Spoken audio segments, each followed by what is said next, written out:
Hello,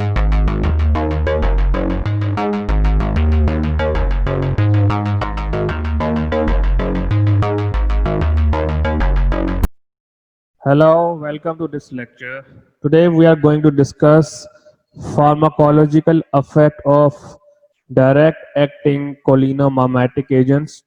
In the last lecture we already discussed what are cholinergic agents, and we discussed with example of acetylcholine, how acetylcholine works.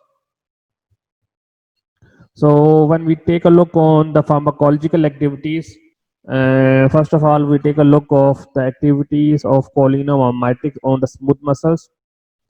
So the main thing is that they act on the smooth muscles. So the first thing is that cholinomimetics act on muscarinic receptor M3 on the endothelial cells, and it causes the release of EDRF, which is known as endothelium derived relaxing factor, or the release of nitric oxide NO, which stimulates the relaxation of the smooth muscles. So if we take a look of our previous topic when we talk about receptors and muscarinic receptors, so we have to remember the previous lectures that the M3 receptors are present on the smooth muscles, and stimulation of M3 receptors on the smooth muscles, especially endothelial cells, causes to release of EDRF or nitric oxide, and with the help of these two factors, it causes relaxation on the smooth muscles. If you take a look of this picture, I'm not going to do for detailed mechanism, but you just need to understand that this is a blood vessel, and that blood vessel contain G-linked receptors. We call them G protein linked receptors.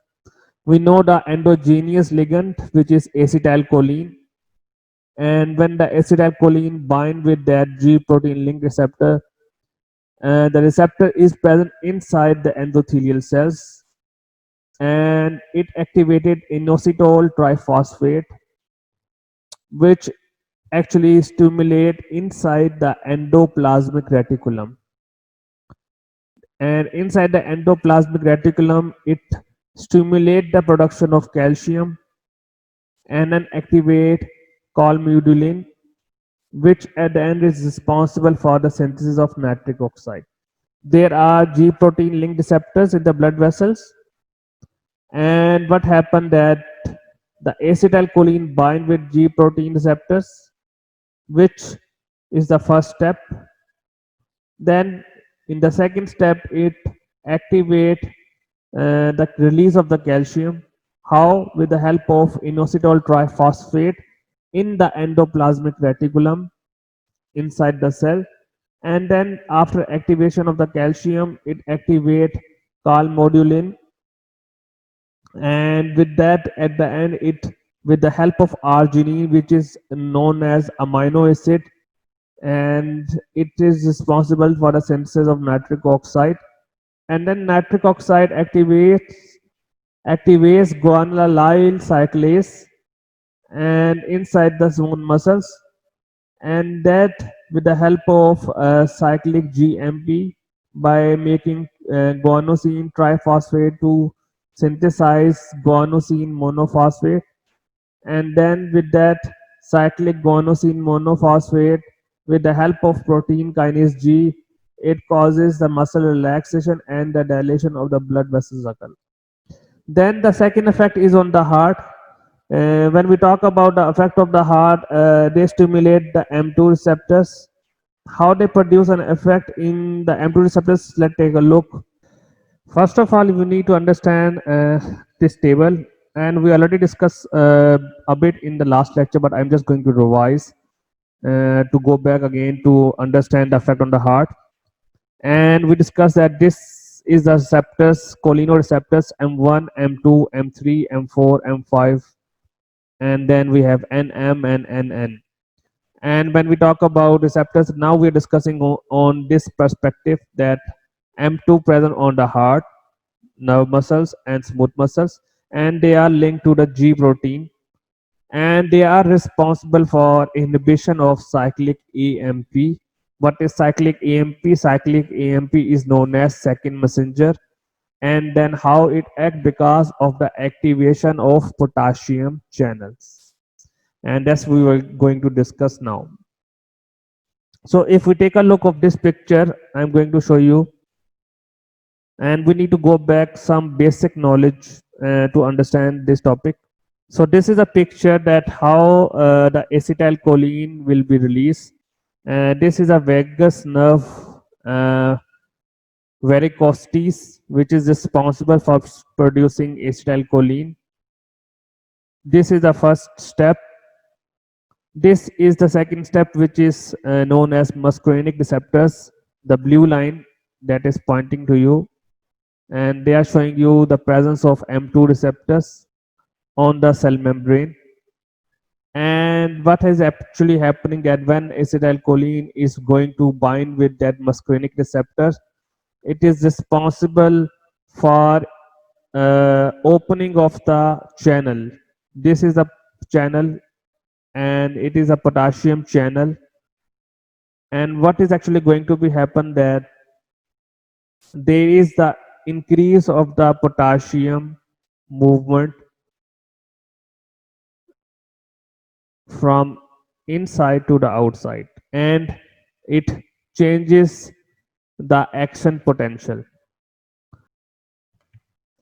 We have to understand that what how signal will process inside the cells, inside the nerve, and we have to understand it travel in the form of electrical impulses, in the form of charges such as positive charge and negative charge, and they are separated by the cell membrane.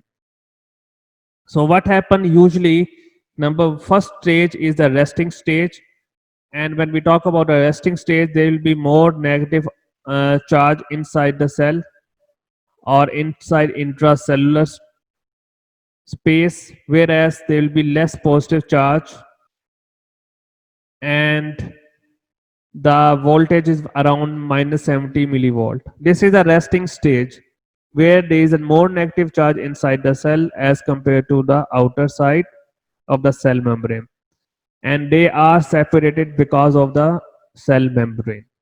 And we know that cell membrane contain receptors, and we know that there are different receptors such as ion gated or ligand gated, or we have voltage gated receptors.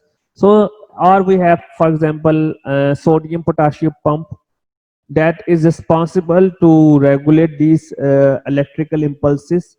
And what happened that when any stimulus has been given because of the endogenous ligand, what happened, number one is depolarization occur. And what happened in depolarization, that there will be increase of the sodium inside the cell. So what happened when through this channel, for example, this is a receptor, and then sodium will move inside. So what happens, sodium is the positive charge inside, we know that there is a negative potential. So what happened, there is a more sodium positive charge move inside, and it changed from negative charge to positive charge. So with the passage of time, what happened that the potential change from negative charge to positive charge. Why? Because of the sodium influx, and this is known as depolarization. And what happened that with this depolarization, there is certain limit around 40 millivolt where the maximum action potential will be occur. It means that at that level that all the receptors will be occupied, and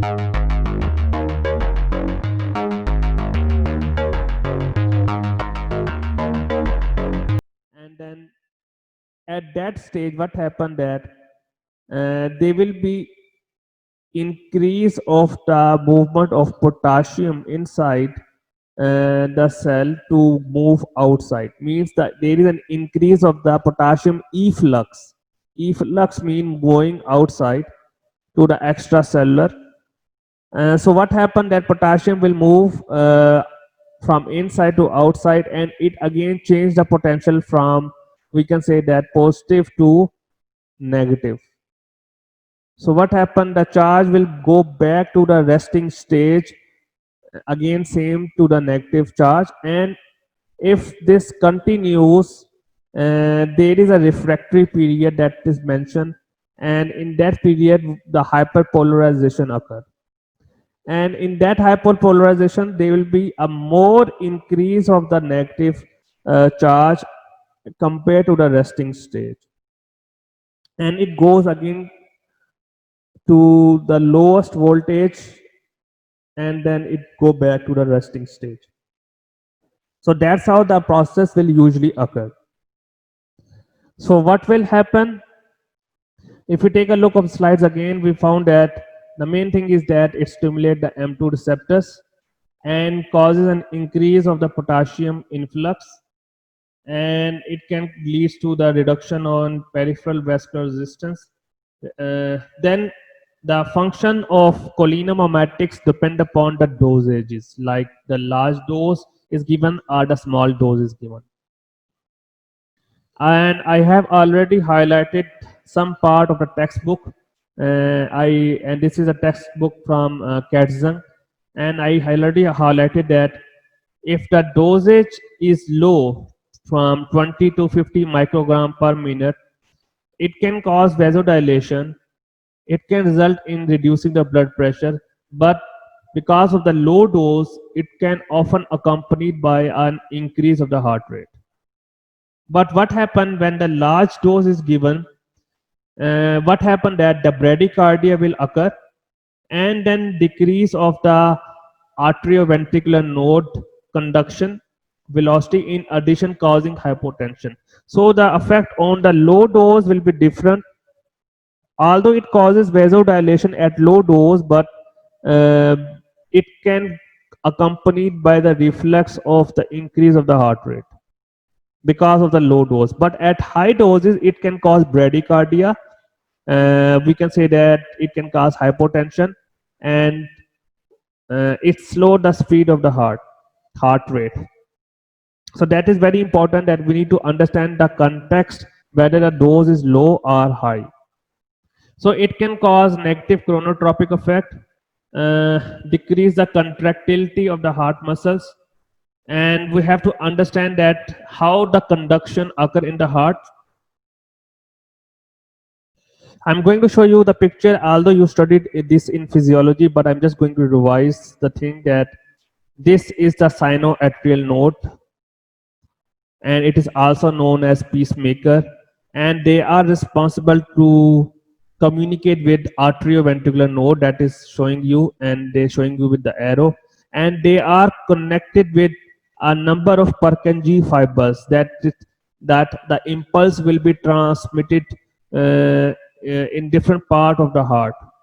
So you have to understand that the sinoatrial node is connected to the atrioventricular node, and these nodes are responsible to connect to your heart through Purkinje fibers. Then what will be the effect on the heart respiratory system? So it stimulate the M3 receptors on the bronchial smooth muscles. By then it can activate G protein, which is responsible for activation of phospholipase C, and with that activation of phospholipase C, there will be increase of the calcium influx, and that calcium influx increase causes bronchoconstriction and increase of the bronchial secretions.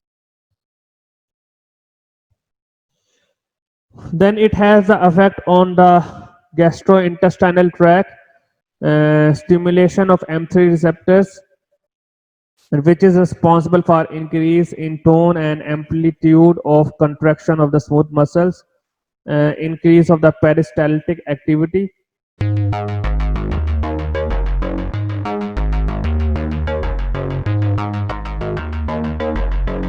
With the increase of the secretory activity, relaxation of the gastric sphincters and anal sphincters.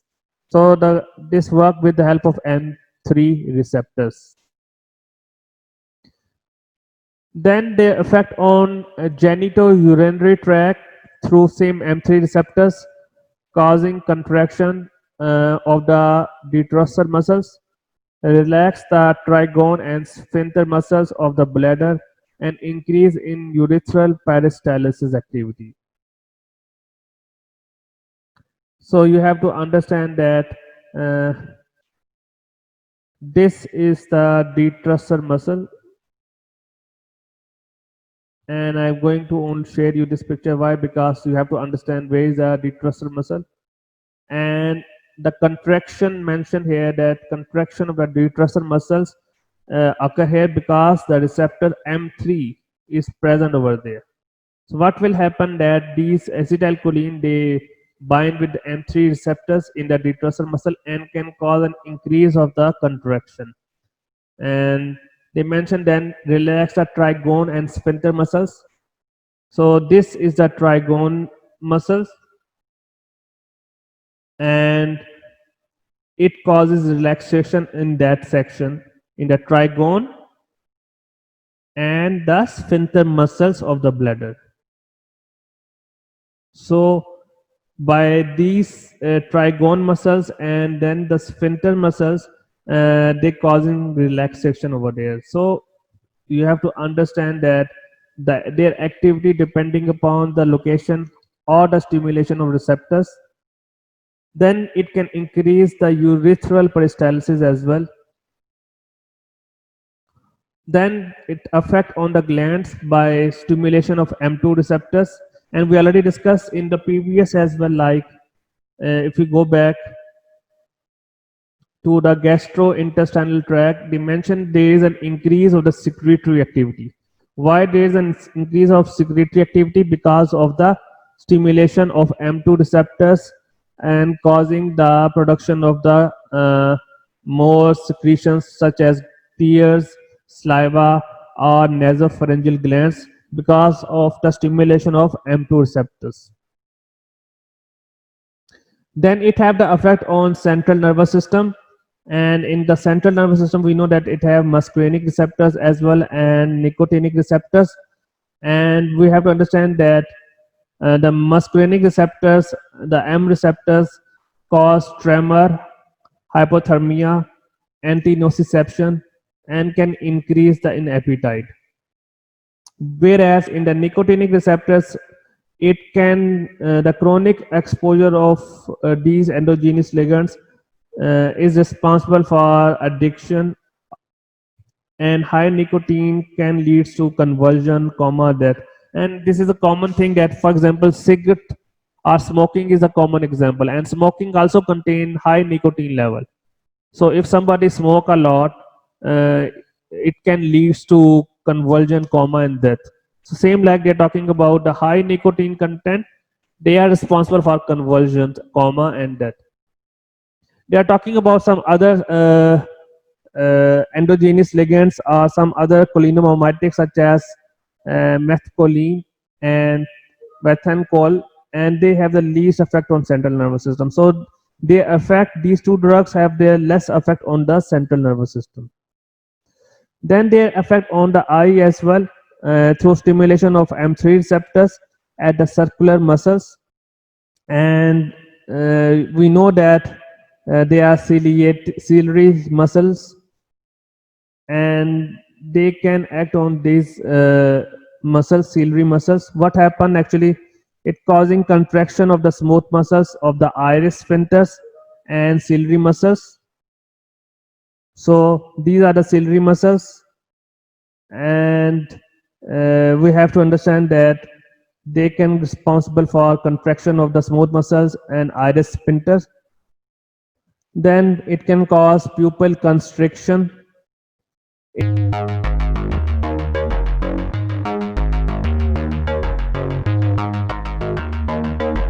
It can facilitate aqueous humor outflow by reducing the intraocular pressure, and it is also responsible for thickening of the lens as well.